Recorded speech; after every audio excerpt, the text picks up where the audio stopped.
വിശ്വാസികളെ, സഹോദരന്മാരെ, സഹോദരിമാരെ, അള്ളാഹുവിൻ്റെ മഹത്തായ തൗഫീഖ് കൊണ്ട് പരിശുദ്ധമായ റമദാൻ മാസം പൂർത്തിയാക്കി പെരുന്നാളിലേക്ക് നമ്മൾ പ്രവേശിച്ചു. പെരുന്നാളിനെ സംബന്ധിച്ചിടത്തോളം 2 ജുമുഅകളിൽ പങ്കെടുക്കാൻ നമുക്ക് അല്ലാഹു സുബ്ഹാനഹു വ തആല തൗഫീഖ് നൽകിയിട്ടുണ്ട്. ഇസ്ലാമിലെ ആഘോഷം എന്ന് പറഞ്ഞാൽ മറ്റുള്ളവർ കൊണ്ടാടുന്നത് പോലെയുള്ള അടിച്ചുപൊളിയുടെ ആഘോഷങ്ങളല്ല, മറിച്ച് പരിശുദ്ധമായ ദീനിലെ ആഘോഷം ആരാധനകൾക്ക് പ്രാധാന്യം നൽകിക്കൊണ്ടുള്ളതാണ്. കഴിഞ്ഞ 1 മാസക്കാലം നമ്മൾ അനുഷ്ഠിച്ച പ്രവർത്തനങ്ങളിൽ ഒരൊറ്റ പ്രവർത്തനം മാത്രമാണ് ഇന്ന് നമുക്ക് ചെയ്യാൻ പാടില്ലാത്തതായിട്ടുള്ളൂ. അത് നോമ്പാണ്. പെരുന്നാൾ ദിവസം നോമ്പെടുക്കൽ ഹറാമാണ്, നോമ്പെടുക്കാൻ പാടില്ല. എല്ലാവരും സന്തോഷത്തിൽ പങ്കാളികളാകണം എന്നതിനാണ് നമ്മൾ ഫിത്ർ സക്കാത്തൊക്കെ പാവപ്പെട്ടവർക്ക് വിതരണം ചെയ്തത്. എന്നാൽ കഴിഞ്ഞ 1 മാസക്കാലം ഉണ്ടായിരുന്ന എല്ലാ പ്രവർത്തനങ്ങളും ഇന്നും നമുക്കുണ്ട്. അതിൽ ചിലത് അധികമാണ് പെരുന്നാളിന്റെ പ്രത്യേകത. സാധാരണ ദിവസങ്ങളിൽ ഇല്ലാത്ത രൂപത്തിൽ ഒരു നമസ്കാരം നമുക്ക് അധികമാണ്. ആ നമസ്കാരത്തിൽ തന്നെ സാധാരണ നമസ്കാരങ്ങളിൽ ഇല്ലാത്ത രൂപത്തിൽ തക്ബീറുകൾ 12 തക്ബീറുകൾ അധികമാണ്. അതേപോലെ തന്നെ ആ നമസ്കാരത്തിന് ശേഷം ഒരു ഖുതുബയും നമുക്ക് അധികമാണ്. അധികമായി ചെയ്തത് അല്ലാഹുവിലേക്ക് കൂടുതൽ അടുക്കുക എന്നുള്ളതാണ് ഇസ്ലാമിന്റെ ആരാധനയുടെ അടിസ്ഥാനം എന്ന് പറഞ്ഞാൽ. ആ ആരാധനകളിൽ കൂടുതൽ അല്ലാഹുവിലേക്ക് മത്സരിക്കണം എന്ന ചിന്തയാണ് ഈദ് നമുക്ക് നൽകുന്നത്. അറബിയിൽ ഈദ് എന്ന പദത്തിന്റെ അർത്ഥം മടക്കം എന്നാണ്. ആദ എന്ന പദത്തിൽ നിന്നാണ് ഈദ് എന്നത് വന്നത്. മടക്കമാണ്. നമ്മൾ ഇത്രയും ചെയ്ത പ്രവർത്തനത്തിലേക്ക് തന്നെ വീണ്ടും മടക്കമാണ് ഈദിലൂടെ ഉണ്ടാകേണ്ടത്. അതല്ലാതെ നമ്മൾ 1 മാസം നിർത്തിവെച്ചതിലേക്ക് തിന്മകളിലേക്കുള്ള മടക്കം ഒരിക്കലും ആയി തീരുവാൻ പാടില്ല. സാധാരണ നമ്മുടെ നാട്ടിലെ ആളുകളുടെ അവസ്ഥ അങ്ങനെയാണ്. അവരുടെ ഈദ്, അവരുടെ മടക്കം റമദാനിന് മുമ്പ് അവർ എങ്ങനെയായിരുന്നോ അതേ അവസ്ഥയിലേക്ക് തിരിച്ചു പോക്കണം. അങ്ങനെ ഒരിക്കലും നമ്മൾ ആകുവാൻ പാടില്ല. സഹോദരന്മാരെ, പെരുന്നാളും തുടർന്നുള്ള ദിവസവും നമുക്കുള്ള പരീക്ഷണത്തിന്റെ വേളകളാണ്. നമ്മൾ ഓരോരുത്തരും ആലോചിക്കേണ്ടത്, നമ്മൾ കഴിഞ്ഞ റമദാൻ മാസത്തിന്റെ 29 ദിനരാത്രങ്ങളിൽ നമ്മൾ കുറെ കർമ്മങ്ങൾ ചെയ്തിട്ടുണ്ട്. ഈ ചെയ്ത പ്രവർത്തനങ്ങൾക്ക് തുടർച്ച ഉണ്ടാക്കാൻ ഞാൻ നിങ്ങൾ പരിശ്രമിക്കേണ്ടതുണ്ട്. അത് റബ്ബിന്റെ ഒരു പരീക്ഷണമാണ്. പെരുന്നാൾ ദിവസമായപ്പോൾ ഒരു പരീക്ഷണം കഴിഞ്ഞിട്ടാണ് ഞാൻ നിങ്ങൾ ഇവിടെ എത്തി നിൽക്കുന്നത്. രാവിലെ ഒരു നമസ്കാരത്തിൽ കൂടി, രണ്ടാമത് വീണ്ടും ഒരു ജുമയിൽ പങ്കെടുക്കൽ. സാധാരണ വെള്ളിയാഴ്ച വ്യത്യസ്തമായി രാവിലെ പങ്കെടുത്ത ആൾക്ക് ഇളവുകൾ ഉണ്ടെങ്കിൽ നമ്മൾ ഈ ജുമയിലേക്ക് പങ്കെടുക്കാൻ വന്നിട്ടുണ്ട്. എന്നാൽ ഇന്ന് രാവിലെ നമ്മൾ പുലർന്നത് തന്നെ ഒരു പരീക്ഷണം കഴിഞ്ഞിട്ടാണ്. ആ പരീക്ഷണത്തിൽ വിജയിച്ച എത്ര ആളുകൾ, ഞാനും നിങ്ങളും എത്ര ആളുകൾ ആ പരീക്ഷണത്തിൽ വിജയിച്ചിട്ടുണ്ട് എന്നതിന്റെ ഉത്തരത്തിൽ നിന്നാണ് ഇനി ഇവിടെ നിന്ന് അങ്ങോട്ട് നമ്മൾ എങ്ങനെ മുന്നോട്ട് പോകണം എന്ന് നമ്മൾ തീരുമാനിക്കേണ്ടത്. സഹോദരന്മാരെ, സഹോദരിമാരെ, കഴിഞ്ഞ 1 മാസക്കാലം നമ്മൾ ഇശാ നമസ്കാരങ്ങൾക്ക് ശേഷം തറാവീഹ് നമസ്കരിച്ചിരുന്നു. അവസാനത്തെ 10 ധാരാളം ആളുകൾ ഖിയാമുൽ ലൈൽ നമസ്കരിച്ചിരുന്നു. അഥവാ ഇശായിന്റെയും സുബഹിന്റെയും ഇടയിൽ 11 റക്അത്ത് സുന്നത്താക്കപ്പെട്ട നമസ്കാരം നമ്മൾ എല്ലാവരും നിർവഹിച്ചിട്ടുണ്ട്. അല്ലാഹു സുബ്ഹാനഹു വ തആല നമ്മിൽ അത് ഖബൂൽ ചെയ്യുമാറാകട്ടെ. സുഹൃത്തുക്കളെ, റമദാൻ മാസത്തിൽ മാത്രമുള്ള പ്രത്യേകതയാണ് ആ നമസ്കാരം സ്ഥിരമായി ജമാഅത്തായി നിർവഹിക്കുക എന്നുള്ളത്. എന്നാൽ റമദാൻ മാസത്തിൽ മാത്രമുള്ള നമസ്കാരമല്ല രാത്രി നമസ്കാരം. റസൂലുള്ളാഹി സ്വല്ലല്ലാഹു അലൈഹി വസല്ലമയെ കുറിച്ച് നമ്മുടെ ഉമ്മ ആയിഷ റളിയല്ലാഹു അൻഹ പഠിപ്പിച്ചത്, മാ കാന റസൂലുള്ളാഹി സ്വല്ലല്ലാഹു അലൈഹി വസല്ലം യസീദു ഫീ റമദാൻ വലാ ഫീ ഗൈരിഹി ഇല്ലാ 11 റക്അ. റമദാനിലാകട്ടെ അല്ലാത്തപ്പോഴാകട്ടെ റസൂൽ സ്വല്ലല്ലാഹു അലൈഹി വസല്ലം 11-ൽ കൂടുതൽ നമസ്കരിച്ചിരുന്നില്ല എന്നാണ്. പ്രവാചകൻ എല്ലാ ദിവസവും രാത്രി നമസ്കരിച്ചിട്ടുണ്ട്. സഹോദരന്മാരെ, 29 ദിവസം നമ്മൾ രാത്രി നമസ്കരിച്ചിട്ട് ഇന്നലെ ശവ്വാൽ പിറ കണ്ടതിന് ശേഷം ഉള്ള സമയത്ത് ഇശായിന്റെയും സുബഹിന്റെയും ഇടയിൽ നമ്മളിൽ എത്ര ആളുകൾ രാത്രി നമസ്കാരം നിർവഹിച്ചിട്ടുണ്ട്? 11 റക്അത്തുകൾ നമുക്ക് നിർവഹിക്കണം എന്നില്ല. മിനിമം ഒരു 3 റക്അത്തെങ്കിലും വിത്തറായിക്കൊണ്ട് നമസ്കരിച്ച എത്ര ആളുകൾ നമ്മുടെ കൂട്ടത്തിലുണ്ട്? ആ ചോദ്യത്തിന്റെ മനസ്സിൽ ഉത്തരം പറഞ്ഞെടുത്ത് തുടങ്ങണം നമ്മൾ ഇവിടെ നിന്ന് അങ്ങോട്ടേക്ക് അങ്ങനെ ജീവിക്കണം എന്നുള്ളത്. അള്ളാഹുവിന്റെ പരീക്ഷണത്തിൽ നമ്മൾ വിജയിക്കാൻ സന്നദ്ധമാകുന്നുണ്ടോ, കഴിയുന്നുണ്ടോ എന്ന് നമ്മൾ ഓരോരുത്തരും തിരിച്ചറിയേണ്ടതാണ്. അല്ലദീ ഖലഖൽ മൗത് വൽ ഹയാത ലിയബ്ലുവകും അയ്യുകും അഹ്സനു അമല. നിങ്ങൾക്ക് മരണവും ജീവിതവും നൽകിയത് ആരാണ് നിങ്ങളിൽ ഏറ്റവും നന്നായി പണിയെടുക്കുന്നതെന്ന് പരീക്ഷിക്കാൻ വേണ്ടി തന്നെയാണ്. നന്നായി പണിയെടുത്തവനാണ് നാളെ പരലോകത്ത് കൂലി ലഭിക്കുക. സഹോദരന്മാരെ, പടച്ചെറുപ്പന്റെ ആ പരീക്ഷ നമ്മൾ വിജയിച്ചിട്ടുണ്ടോ? ഇല്ല എന്നുണ്ടെങ്കിൽ നമ്മൾ ഇനി അങ്ങോട്ടേക്ക് നന്നാകേണ്ടതുണ്ട്. ഉണ്ട് എന്നാണെങ്കിൽ അൽഹംദുലില്ലാഹ് നമ്മളെ തുടർന്ന് കൊണ്ടുപോകാൻ നമ്മൾ പരിശ്രമിക്കേണ്ടതുണ്ട്. അല്ലാഹു സുബ്ഹാനഹു വ തആല വിശുദ്ധ ഖുർആനിൽ ഞാൻ തുടക്കത്തിൽ ഓതി വെച്ച വിശുദ്ധ ഖുർആനിൽ സൂറത്തുൽ നഹ്ലിൽ അല്ലാഹു സുബ്ഹാനഹു വ തആല പഠിപ്പിച്ച സൂറത്തുൽ ഹിജ്റിൽ പഠിപ്പിച്ച വളരെ പ്രധാനപ്പെട്ട ഒരു വാചകം, വഅബ്ദു റബ്ബക ഹത്താ യഅതിയകൽ യഖീൻ.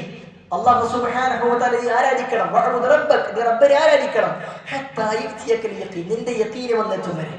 എന്താണ് യഖീൻ എന്ന് പറഞ്ഞാൽ? പണ്ഡിതന്മാർ പഠിപ്പിക്കുന്നത് യഖീൻ യഅനി അൽ മൗത്ത്, മരണമാണ്. നമ്മുടെ മരണം നമ്മളിലേക്ക് പിടികൂടുന്നതിന് മുമ്പ് സഹോദരന്മാരെ സഹോദരിമാരെ നമ്മൾ അതുവരെ നമ്മൾ ഇബാദത്ത് വെച്ചുകൊണ്ടേയിരിക്കണം. ഒരിക്കലും ആരാധനകൾക്ക് ഒരു ഫുൾ സ്റ്റോപ്പ് ഇല്ല. ഫുൾ സ്റ്റോപ്പ് പോയിട്ട് ഒരു കോമ പോലും ഇല്ല എന്നാണ് യാഥാർത്ഥ്യം. ആരാധനകൾ തുടർന്നുകൊണ്ടേയിരിക്കേണ്ടതാണ്. അത് എപ്പോഴും അതിന് പ്രത്യേകമായ അവസ്ഥകൾ അതിനിടവില്ല. പെരുന്നാളായി കഴിഞ്ഞാൽ പള്ളിയിലേക്ക് പോകേണ്ട എന്നില്ല. പെരുന്നാളായി കഴിഞ്ഞാലും ജമാഅത്തിന് പള്ളിയിലേക്ക് എത്തണം. പെരുന്നാളായി കഴിഞ്ഞാൽ എന്തുമാകാമെന്നല്ല.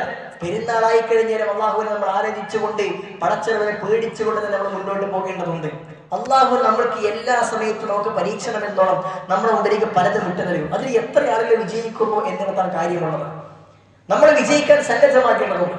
അതുകൊണ്ട് പണ്ഡിതന്മാർ പറയുന്നത് ലാ തകുൻ റമദാനിയൻ, നീ ഒരിക്കലും റമദാനിന്റെ ആളായി മാറരുത്. ഫകുൻ റബ്ബാനിയൻ, നീ റബ്ബിന്റെ ആളായി തീരണം. കാരണം എന്താണ്?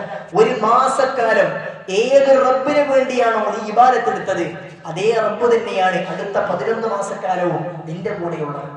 അതുകൊണ്ട് നിങ്ങൾ എവിടെയായിരുന്നാലും ആ റബ്ബ് നിങ്ങളുടെ കൂടെ ഉണ്ട് എന്ന ബോധത്തിൽ നിങ്ങൾ അള്ളാഹുവിനെ ആരാധിക്കേണ്ടതുണ്ട്. നീ അറിയണം റബ്ബ് സുബ്ഹാനഹു വ തആല നിന്നെ കണ്ടുകൊണ്ടിരിക്കുന്നുണ്ട്. അള്ളാഹുവിന്റെ കണ്ണ് വെട്ടിച്ചുകൊണ്ട് നിനക്കൊന്നും ചെയ്യാൻ കഴിയില്ല. അല്ലാഹു സുബ്ഹാനഹു വ തആല നിന്റെ കണ്ണിന്റെ കട്ടുനോട്ടങ്ങൾ, നിന്റെ ഹൃദയത്തിന്റെ മന്ത്രണം പോലും ആ റബ്ബ് അറിയുന്നുണ്ട്. ആ റബ്ബിന്റെ മുമ്പിൽ ഞാൻ എത്രത്തോളം പണിയെടുക്കുമെന്ന് സഹോദരന്മാരെ തീരുമാനിക്കാൻ കഴിയേണ്ടതുണ്ട്. റമദാനിന്റെ തുടർച്ച നമുക്ക് ആവശ്യമാണ്. പരിശുദ്ധമായ റമദാനിൽ നമ്മൾ ചെയ്തു വെച്ച പ്രവർത്തനങ്ങൾക്ക് തുടർച്ച വേണം. അള്ളാഹുവിന്റെ പ്രവാചകൻ പഠിപ്പിച്ചില്ലേ, അഹബ്ബുൽ അമാലി ഇലല്ലാഹി അദ്വമുഹ, അള്ളാഹുവിന് ഏറ്റവും ഇഷ്ടമുള്ള പ്രവർത്തനം സ്ഥിരമായി ചെയ്യുന്നതാണ്. റസൂൽ അവിടെ നിർത്തിയിട്ടില്ല. പ്രവാചകൻ പറഞ്ഞത് അവിടെ നിർത്തിയിട്ടില്ല. അള്ളാഹ്ക്ക് ഏറ്റവും ഇഷ്ടം സ്ഥിരമായി ചെയ്യുന്നതാണ് എന്ന് പറഞ്ഞ് നിർത്തിയിട്ടില്ല. ഒരു ചെറിയ വാചകം കൂടി പ്രവാചകൻ ചെയ്തു. അതെന്താണ്? അത് എത്ര കുറച്ചാണെങ്കിലും ശരി, കുറേ ചെയ്യണമെന്നതല്ല, തുടർച്ചയായി കുറച്ച് ചെയ്യുക, അവിടെയാണ് വിഷയം. സഹോദരന്മാരെ, പരിശുദ്ധമായ റമദാൻ മാസത്തിൽ 1, 2, 3 തവണയൊക്കെ ഖത്ം തീർച്ച ആളുകൾ, അതിനേക്കാൾ കൂടുതൽ തീർത്തവർ ഈ കൂട്ടത്തിലുണ്ടാകും. അല്ലാഹു സുബ്ഹാനഹു വ തആല ഖബൂൽ ചെയ്യുമാറാകട്ടെ.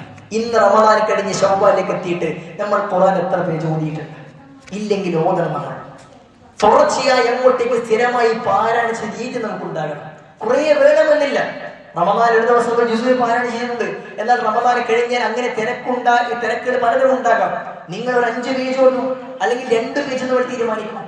എല്ലാ ദിവസവും സൂര്യ നമസ്കാരത്തിന് ശേഷം 2 പേജ്, അല്ലെങ്കിൽ മഗ്‌രിബിന്റെ ശേഷം 2 പേജ്, 2 മതി. നിങ്ങൾക്ക് സാധ്യമാകുന്ന വളരെ കുറച്ച് നിങ്ങൾ തെരഞ്ഞെടുത്താൽ മതി. അത് തുടർന്നു കൊണ്ടുപോകാൻ കഴിയുന്നിടത്താണ് വിജയം. നമ്മൾ രാത്രി നമസ്കരിച്ചിട്ടുണ്ട്. എല്ലാ ദിവസവും 11 നിർവഹിക്കണമെന്നില്ല. 3 റക്അത്ത് നമുക്ക് കഴിയുന്ന കാര്യം വളരെ ചുരുങ്ങിയതാണ്. അത് നമ്മൾ ചെയ്തു പോകണം. കഴിഞ്ഞ ഒരു മാസക്കാലം 4:00-നും 4:45-നും 5 മണിക്കുമൊക്കെ നമ്മൾ അലാറം വെച്ചിട്ടുണ്ട്. എന്തിനാണ്? അത്താഴം കഴിക്കാനാണ്. ആ അലാറം ഓഫ് ചെയ്യരുത്. ആ അലാറം ഇനിയും അടിക്കട്ടെ, ഇനിയും മുഴങ്ങട്ടെ. കാരണം അല്ലാഹു സുബ്ഹാനഹു വ തആല യൻസിലു റബ്ബുനാ തബാറക വ തആല ഹീന യബ്ഖാ ഖുൽസൽ ലൈലിൽ ആഖിർ. റബ്ബ് സുബ്ഹാനഹു വ തആല ഒന്നാം ആകാശത്തേക്ക് ഇറങ്ങി വരുന്ന സമയമാണ്. ആ സമയത്ത് പടച്ച റബ്ബ് സുബ്ഹാനഹു വ തആല നമ്മളോട് ചോദിക്കുന്നുണ്ട്, ആരാണ് എന്നോട് ചോദിക്കുന്നത്? ഞാൻ നൽകാം. പാപമോചനം തേടുന്നവരെ ഞാൻ പുറത്തു കൊടുക്കാം എന്ന് പടച്ച റബ്ബ് സുബ്ഹാനഹു വ തആല ചോദിക്കാൻ വേണ്ടി വരുന്ന സമയമാണ്. ആ സമയത്ത് വീണ്ടും അലാറം നമ്മൾ അടിച്ചാൽ എഴുന്നേൽക്കണം. എന്നിട്ട് റബ്ബ് സുബ്ഹാനഹു വ തആലക്ക് വേണ്ടി ഒരു 3 റക്അത്ത് നമസ്കരിക്കാൻ നമ്മൾ സന്നദ്ധമാകണം. ഇനി അതല്ല, അങ്ങനെ കഴിയില്ല എന്നാണോ? കുഴപ്പമില്ല, നിങ്ങൾ ഉറങ്ങും മുമ്പ് നമസ്കരിച്ചാൽ മതി. അബൂ ഹുറൈറ റളിയല്ലാഹു അൻഹു പ്രവാചകൻ കൊടുത്ത ഉപദേശമാണ്, അല്ലാ അർഖുദ ഖബ്ല അൻ ഔതിർ. ഒറ്റയാൾക്ക് മുമ്പ് കിടന്നുറങ്ങാൻ പാടില്ല എന്ന്. നമ്മൾ തറാവീഹ് നമസ്കരിച്ചതുപോലെ ഇശാ നമസ്കാരത്തിന് ശേഷം അതിന്റെ സുന്നത്തും കഴിഞ്ഞിട്ട് 3 റക്അത്ത് നമസ്കരിച്ച് നിങ്ങൾ പിരിഞ്ഞു പോയാൽ മതി, അല്ലെങ്കിൽ ഉറങ്ങുമ്പോൾ നമസ്കരിച്ചാൽ മതി. ഒരു തുടർച്ച നമുക്ക് ആവശ്യമാണ്. ഒരിക്കലും അവസാനിപ്പിക്കുന്ന സഹോദരന്മാരെ, സ്വതക്ക ഒരിക്കലും അവസാനിപ്പിക്കേണ്ടതല്ല. റമദാന്റെ മാസത്തിൽ പല പിരിവുകാരും നമ്മുടെ മുമ്പിലേക്ക് വന്നപ്പോൾ പണം നമ്മൾ കൊടുത്തിരുന്നു. അതിന്റെ തുടർച്ച പ്രവാചകൻ പഠിപ്പിച്ചു. പെരുന്നാൾ ദിവസത്തിൽ നിങ്ങൾ പണം കൊണ്ടുവരണം, നിങ്ങൾ സ്വതക്ക നൽകണം. പ്രവാചകനെ പ്രത്യേകം ഉപദേശിച്ചു പെരുന്നാൾ ഖുതുബയിൽ സ്വതക്ക നൽകാൻ വേണ്ടിയിട്ട്. കാരണം എന്ന് തുടർച്ച ആവശ്യമുണ്ട് എന്ന് അള്ളാഹുവിന്റെ പ്രവാചകൻ സല്ലല്ലാഹു അലൈഹി വസല്ലമ നമ്മളെ പഠിപ്പിക്കുന്നു. സഹോദരന്മാരെ, അങ്ങനെ തുടർച്ച നമുക്ക് ആവശ്യം. സഹോദരന്മാരെ, നമ്മുടെ പ്രവർത്തനങ്ങൾക്ക് തുടർച്ച ആവശ്യമാണ്. അതുകൊണ്ട് ഈ പരിശുദ്ധമായ റമദാൻ മാസത്തിലെ പെരുന്നാൾ ദിവസത്തിൽ രണ്ടാമത്തെ ഖുതുബയിൽ പങ്കെടുത്ത നമ്മൾ, രണ്ടാമത്തെ ജുമയിൽ പങ്കെടുത്ത നമ്മൾ സുഹൃത്തുക്കളെ, ഒരു തീരുമാനമെടുത്തിട്ടായിരിക്കണം നമ്മൾ പിരിഞ്ഞു പോകുന്നത്. ഇൻഷാ അല്ലാഹ് ഞാൻ ഒഴിവാക്കില്ല എന്റെ രാത്രി നമസ്കാരം, എന്റെ ഖുർആൻ പാരായണം, എന്റെ സ്വതക്ക, എന്റെ നാവിനെ പിടിച്ചു വെച്ചത്, എന്റെ സൽക്കർമ്മങ്ങൾ, ഞാൻ തിന്മകളിൽ നിന്ന് മാറി നിന്നത് ഒന്നും ഞാൻ ഇനി ഒഴിവാക്കുകയില്ല, ഇനിയും തുടർന്നു കൊണ്ടുപോകുമെന്നുള്ള ഉറച്ച തീരുമാനം നമ്മൾ എടുക്കുന്നുണ്ടോ, ബാക്കി അല്ലാഹു സുബ്ഹാനഹു വ തആല നമുക്ക് എളുപ്പം നൽകും. നമ്മൾ മതി ഇനി റമദാൻ അടുത്ത റമദാനായിട്ടാകാം എന്നാണ് നമ്മുടെ മനസ്സിലെ തീരുമാനമെങ്കിൽ സഹോദരന്മാരെ, അല്ലാഹു സുബ്ഹാനഹു വ തആല അതിലേക്ക് നമ്മൾ തിരിച്ചയക്കും. അതുകൊണ്ട് നല്ല ഉറച്ച തീരുമാനമെടുത്തുകൊണ്ട് ഇനി എനിക്ക് നന്നാകണം, റമദാനിൽ എങ്ങനെയായിരുന്നു അതേ രൂപത്തിൽ വരും ദിവസങ്ങളിലും വരും മാസങ്ങളിലും എനിക്ക് ജീവിക്കാൻ കഴിയണം. അങ്ങനെ തിന്മകളിൽ നിന്ന് മാറി നിന്നുകൊണ്ട് ഇബാദത്ത് അനുഷ്ഠിച്ചുകൊണ്ട് റബ്ബ് സുബ്ഹാനഹു വ തആലക്ക് ആരാധനകൾ അർപ്പിക്കുന്ന രൂപത്തിൽ യഖീനായ മരണത്തെ കണ്ടുമുട്ടാൻ നമ്മൾക്ക് കഴിയണം. അപ്പോഴാണ് നമുക്ക് വിജയിക്കാൻ സാധ്യമാവുക. അല്ലാഹു സുബ്ഹാനഹു വ തആല ആ രൂപത്തിൽ വിജയിക്കുന്ന വിശ്വാസികളുടെ കൂട്ടത്തിൽ നമ്മെ ഇവരെയും ഉൾപ്പെടുത്തി അനുഗ്രഹിക്കുമാറാകട്ടെ.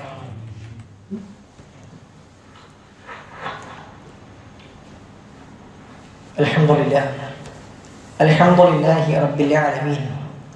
اللهم صل وسلم وبارك على محمد وعلى ال محمد. അല്ലാഹു സുബ്ഹാനഹു വ തആലയെ സൂക്ഷിച്ചും ശ്രദ്ധിച്ചും ജീവിക്കണമെന്ന് ഒരിക്കൽ കൂടി ഓരോരുത്തരെയും ഉണർത്തുകയാണ്, ഉപദേശിക്കുകയാണ്.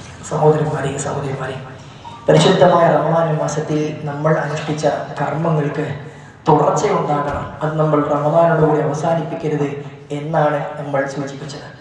ഈ ചെയ്ത പ്രവർത്തനങ്ങൾ തുടർച്ചയ്ക്ക് വേണ്ടി പ്രവാചകൻ സല്ലല്ലാഹു അലൈഹി വസല്ലം റമദാൻ മാസത്തിലെ നോമ്പിന്റെ പരിപൂർണമായ കൂലി നമുക്ക് കിട്ടാൻ വേണ്ടി ഒരു സുന്നത്ത് കൂടി പ്രവാചകൻ പഠിപ്പിച്ചിട്ടുണ്ട്. ഇമാം മുസ്ലിം റഹ്മത്തുള്ളാഹി അലൈഹി അവിടുത്തെ സ്വഹീഹിലും മറ്റുള്ള പണ്ഡിതന്മാരൊക്കെ മുഹദ്ദിസുകളൊക്കെ അവരുടെ സുന്നത്തിൽ കൊണ്ടുവന്ന അബൂ അയ്യൂബ് അൻസാരി റളിയല്ലാഹു അൻഹു ഉദ്ധരിച്ച ഹദീസിൽ കാണാം, റസൂലുള്ളാഹി സ്വല്ലല്ലാഹു അലൈഹി വസല്ലം പറഞ്ഞു, മൻ സാമ റമദാൻ, ആരെങ്കിലും റമദാൻ മാസത്തിൽ നോമ്പെടുത്തു, റമദാനിൽ പരിപൂർണമായി നോമ്പെടുത്തു, അതിനുശേഷം റമദാനിലെ നോമ്പിനെ തുടർന്നുകൊണ്ട് ശവ്വാൽ മാസത്തിൽ അവൻ 6 നോമ്പ് അനുഷ്ഠിക്കുകയും ചെയ്താൽ അവൻ ഒരു വർഷക്കാലം നോമ്പെടുത്തതിന് തുല്യമാണ് എന്ന് പണ്ഡിതന്മാർ ഈ ഹദീസിനെ വിശദീകരിച്ചു. ഒരു നന്മക്ക് 10 കൂലിയാണ്, ഒരു നന്മക്ക് 10 കൂലിയാണ്. റമദാൻ മാസത്തിൽ ഒരു മാസത്തിലെ കർമ്മങ്ങൾക്ക് 10 കൊണ്ട് കുടിച്ചാൽ 300 കൂലിയാണ്. 6 ദിവസത്തിൽ ചെയ്താൽ 6നെ 10 കൊണ്ട് കുടിച്ചാൽ 360. അറബി മാസം അനുസരിച്ച് കൊണ്ട് 360 താഴെ ദിവസമാണ് ഒരു വർഷത്തിലുള്ളത്. അങ്ങനെയാണ് ഒരു കൊല്ലത്തെ കൂലി നമുക്ക് കിട്ടുക. സഹോദരന്മാരെ, റമദാൻ നമ്മൾ നോമ്പെടുത്തിട്ടുണ്ട്, ഇനി ഒരു കൊല്ലം മൊത്തം നോമ്പെടുത്ത് കൂലി കിട്ടണോ? ശവ്വാലിലെ 6 ദിവസം നോമ്പുകൾ കൂടി നമ്മൾ അനുഷ്ഠിക്കേണ്ടതുണ്ട്. ശവ്വാൽ മാസത്തിലെ നോമ്പ് എടുക്കുന്ന വിഷയത്തിൽ 2-3 കാര്യങ്ങൾ സഹോദരന്മാരെ നമ്മൾ ശ്രദ്ധിക്കാറുണ്ട്. ഒന്ന്, ശവ്വാൽ മാസത്തിൽ എത്രയും വേഗം നോമ്പെടുത്ത് പൂർത്തിയാക്കലാണ് നല്ലത്. എത്രയും, കാരണം റമദാൻ മാസത്തിൽ നമ്മൾ നോമ്പെടുത്ത ഒരു തുടർച്ചയൊന്നും ചെയ്യാൻ വേണ്ടി സാധ്യമാകും. എന്നാൽ ചില പണ്ഡിതന്മാർക്ക് അഭിപ്രായപ്പെട്ടിട്ടുണ്ട് ശവ്വാൽ 3-ന് ശേഷമാണ് നോമ്പെടുക്കേണ്ടത്. കാരണം ആദ്യത്തെ 3 ദിവസം റമദാൻ കഴിഞ്ഞാൽ പിന്നെ 3 ദിവസം ഭക്ഷണത്തിന്റെയും ആഘോഷത്തിന്റെയും സന്തോഷത്തിന്റെയും ദിവസങ്ങളാണ്. നമ്മൾ കുടുംബ വീടുകൾ സന്ദർശിക്കും, അവിടെയൊക്കെ നമുക്ക് പറഞ്ഞ് തിന്നാനൊക്കെ ഉണ്ടാക്കി തരും. നോമ്പെടുത്തിട്ടാണെങ്കിൽ നമ്മൾ പിന്നെ സ്നേഹപൂർവ്വം മാറ്റി വെക്കേണ്ടി വരും. അതുകൊണ്ട് 3 ദിവസങ്ങൾക്ക് ശേഷം നിങ്ങൾ തുടർച്ചയായി നോമ്പെടുത്താലും മതി. അതല്ല, തൊട്ട് ശേഷം മുതൽ തന്നെ നോമ്പെടുക്കൽ അനുവദനീയമാണ് എന്ന് മറ്റു പണ്ഡിതന്മാരെ പഠിപ്പിച്ചിട്ടുണ്ട്. നമുക്ക് ഏതാണ് സൗകര്യപ്രദം അങ്ങനെ ചെയ്യാം. ഇനി അതൊന്നുമല്ല എന്നുണ്ടെങ്കിൽ ശവ്വാൽ മാസം കഴിയുന്നതിന് മുമ്പ് 6 ദിവസം നോമ്പെടുത്താൽ മതിയാകും. പക്ഷെ നമ്മൾ പിന്നീട് നമ്മൾ വൈകിപ്പിച്ചു കഴിഞ്ഞാൽ നമ്മൾക്ക് മറ്റെന്തെങ്കിലും കാരണങ്ങൾ കൊണ്ട് നോമ്പെടുക്കാൻ സാധ്യമാകാതിരിക്കുകയും പിന്നെ ആ പുണ്യം നഷ്ടപ്പെടുകയും ചെയ്യുമെന്ന് നമ്മൾ മനസ്സിലാക്കുന്നത് തന്നെ ഒരിക്കലും നമ്മൾ ആ 6 നോമ്പ് നഷ്ടപ്പെടുത്തരുത്. രണ്ടാമതായി ശ്രദ്ധിക്കേണ്ട വിഷയം, റമദാൻ മാസത്തിൽ ഏതെങ്കിലും നോമ്പ് നമുക്ക് നഷ്ടപ്പെട്ടിട്ടുണ്ടെങ്കിൽ പ്രവാചകൻ സല്ലല്ലാഹു അലൈഹി വസല്ലം ഹദീസിൽ ദർബൻ സാമ റമളാൻ തുമ്മ അത്ബഅഹു സിത്ത മിൻ ശവ്വാൽ. ആ റമളാൻ മാസത്തിലെ നോമ്പിനെ ശവ്വാലിലെ 6 നോമ്പുകൾ തുടർത്തണം. അപ്പോൾ റമളാൻ മാസത്തിൽ നമുക്ക് ഏതെങ്കിലും നോമ്പ് വിട്ടുപോയിട്ടുണ്ടെങ്കിൽ നമ്മൾ ആദ്യം ആ നോമ്പ് ഖളാ വീട്ടുകയാണ് വേണ്ടത്. അതിനുശേഷമാണ് ശവ്വാലിലെ 6 നോമ്പ് എടുക്കേണ്ടത്. സാധാരണ ബൈനോമ്പ് എന്ന പേരിൽ ശവ്വാൽ 6 നോമ്പിന്റെ കൂടെ റമളാനിലെ നോമ്പ് ഖളാ വീട്ടുന്ന ആ ശീലം നമ്മുടെ നാട്ടിൽ ആളുകൾക്കുണ്ട്. അങ്ങനെ ചെയ്യാം, പക്ഷെ അവർക്ക് കൂലി നഷ്ടപ്പെട്ടു പോകും. അവർക്ക് ആ നോമ്പിന്റെ കൂടെ ഫർദ് നോമ്പിന്റെ നിയ്യത്ത് വെച്ചാൽ ഫർദ് നോമ്പിന് ഖളാ മാത്രമായി തീരും. ഈ കൂലി അവർക്ക് നഷ്ടപ്പെടും. ആദ്യം ഫർദ് നോമ്പ് വേറെ ഖളാ വീട്ടുകയും പിന്നെ ശവ്വാൽ 6 നോമ്പ് നോട്ട് വീട്ടുകയും ചെയ്യും. സ്ത്രീകളൊക്കെ ഈ വിഷയം പ്രത്യേകം ശ്രദ്ധിക്കണം. ഇനി ഒരാൾക്ക് ശവ്വാൽ മാസത്തിൽ നോട്ട് വീട്ടാൻ കഴിയാത്തത്ര നോമ്പ് റമദാനിൽ വിട്ടുപോയിട്ടുണ്ടെങ്കിൽ അവർ ശവ്വാൽ മാസത്തിന്റെ നോമ്പ് ആദ്യം നോട്ട് വീട്ടുക, പിന്നെ സൗകര്യപ്രദമായ രൂപത്തിൽ അവർക്ക് റമദാനിലെ നോമ്പ് നോട്ട് വീട്ടാവുന്നത്. ഏതായിരുന്നാലും നമ്മൾ ഒരിക്കലും ഈ ശവ്വാലിലെ 6 നോമ്പ് നഷ്ടപ്പെടുത്തരുത്, അതിന്റെ കൂലിയും നമ്മൾ നഷ്ടപ്പെടുത്തരുത് എന്നാണ് സൂചിപ്പിക്കാനുള്ളത്. നമ്മൾക്ക് ഈ നന്മയുടെ തുടർച്ചയാണ് അള്ളാഹുവിന്റെ പ്രവാചകൻ സല്ലല്ലാഹു അലൈഹി വസല്ലം ഇതിലൂടെയൊക്കെ പഠിപ്പിച്ചു തരുന്നത്. ഈ നോമ്പിന് പുറമെ തിങ്കളും വ്യാഴവും ഓരോ മാസത്തിലെയും 3 ദിവസവും ഒക്കെ നമുക്ക് നോമ്പുകൾ പ്രവാചകൻ സല്ലല്ലാഹു അലൈഹി വസല്ലം പഠിപ്പിച്ചിട്ടുണ്ട്. അതൊക്കെ കഴിവിന്റെ പരമാവധി ശീലമാക്കാൻ നമ്മൾ ശ്രദ്ധിക്കേണ്ടതുണ്ട്. റബ്ബ് സുബ്ഹാനഹു വ തആല ആ രൂപത്തിൽ നന്മകളിൽ മത്സരിക്കാനുള്ള തൗഫീഖ് നമ്മൾക്ക് ഏവർക്കും നൽകി അനുഗ്രഹിക്കുമാറാകട്ടെ.